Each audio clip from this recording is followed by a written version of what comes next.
Good afternoon, I'm Lim Jia Yan. I'm a cybersecurity specialist from Great Eastern. Do you know cybercrime is on the rise? Cybercrimes has increased from 9.7% to 13.7% since 2018. How has Singapore responded?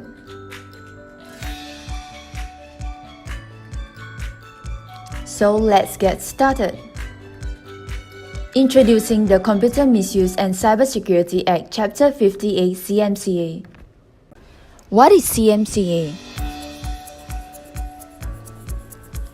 It is a guideline that comprises Singapore's cybercrime and cybersecurity laws. Let us now take a look at the topics covered in the video.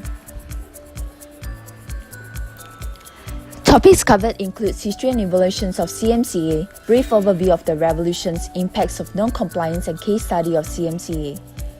History and evolutions of CMCA. CMCA was introduced in 1993 as Computer Misuse Act. To keep pace as cybercrime evolves, CMA was frequently amended between 1994 and 2012.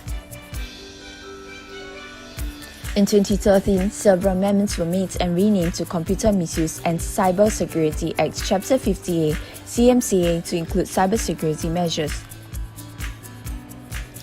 In 2017, further amendments were made to CMCA. The amendments were made to provide for cybercrime offences involving personal information and hacking too, as well as charges, and also to extend territory reach of committed offences. Brief overview of CMCA. CMCA comprises of three parts. They are preliminary, offences, and miscellaneous and general.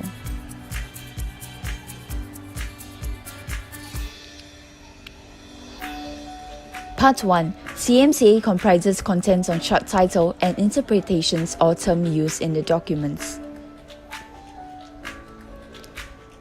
Part 2. CMCA contains information about relevant details of offences and violations and consequences of non-compliance with regulations. Part 3. Miscellaneous and general. CMCA covers the territorial scope of offences, authority of courts and law enforcement officers, payments of compensation, and authorizing ministers to order certain acts to protect computer service. Impacts of non-compliance. Let us take a look at factors that influence the severity of punishment dealt. Liabilities or convictions and involvement of protected computers, type of offences, and any damage caused. Imprisonment term ranges from 2 to 20 years, fine ranges from $5,000 to $100,000. Now let's take a look at generic cybercrime activities around the world. First is hacking.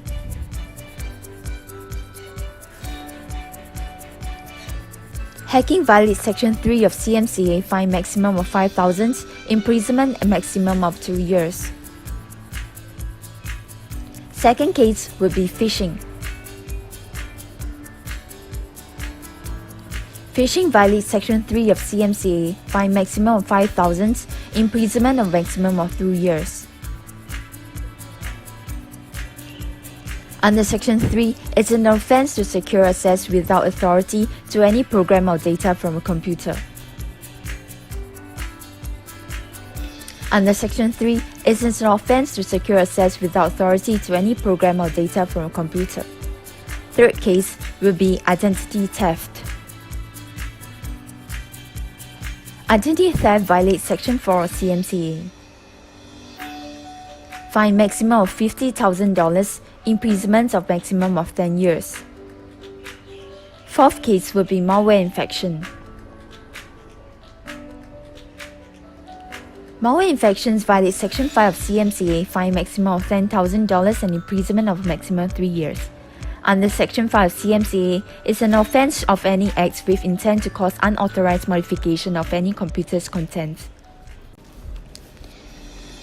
Case study: fraudulent claims. Let us now analyze the case study of non-compliance with CMCA.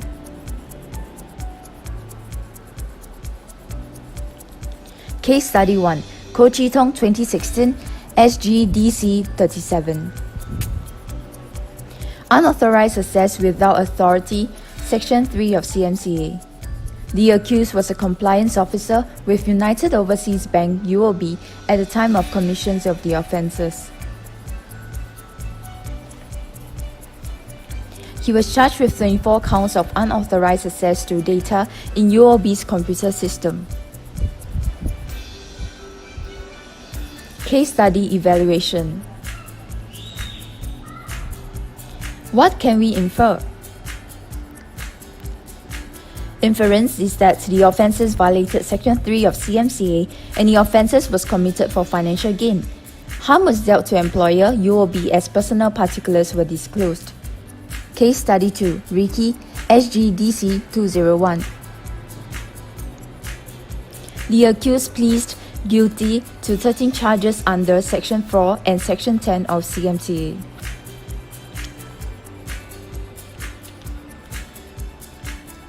Accused had an accomplice and was a sporting bets trader with Singapore Pools. As a result of their offences, they make a net profit of 198,500. What happened actually?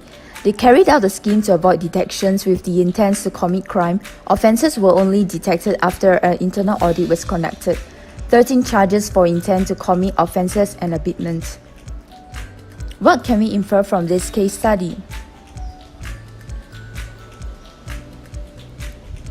Offences violated Section 4 and 10 of CMCA. It was also committed for financial gain.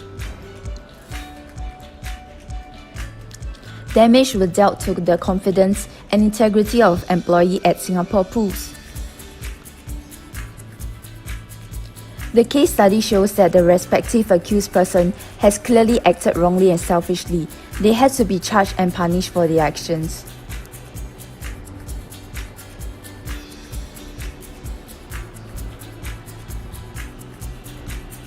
So what have we learned so far? Lesson learned is that we have covered the overview of CMCA and its key components, history and evolutions of CMCA, as well as impacts of non-compliance with CMCA. Thank you for watching. For more information, please check their website to know more.